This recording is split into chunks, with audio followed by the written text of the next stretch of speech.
Hello friend, welcome to my channel. আমি doctor Chandrakant.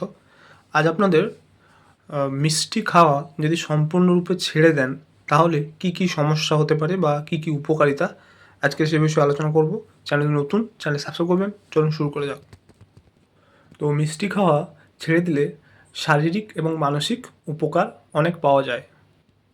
তো এক নম্বর হচ্ছে শক্তি বৃদ্ধি পায় এবং ক্লান্তি হ্রাস, মানে ক্লান্তি কমে, সারাদিন সতেজ মনে হবে।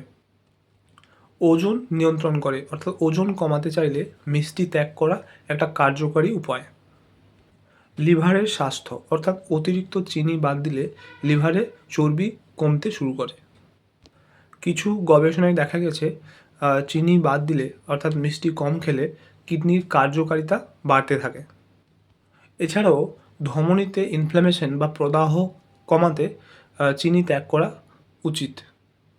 রক্তে শর্করা নিয়ন্ত্রণ করার জন্য চিনি বাদ দেওয়া উচিত বা কম খাওয়া উচিত, যেটা ডায়াবেটিসের জন্য উপযুক্ত। মানসিক দৃঢ়তা ও শক্তি বৃদ্ধি পায়, অর্থাৎ কম গ্লাইসেমিক ইন্ডেক্সযুক্ত খাবার খেলে মানসিক দৃঢ়তা এবং শক্তি বৃদ্ধি পায়। তবে চিনি হঠাৎ করে পুরোপুরি বন্ধ করে দিলে কিছু সাইড এফেক্ট দেখা যায়, সেগুলো কিন্তু অস্থায়ী।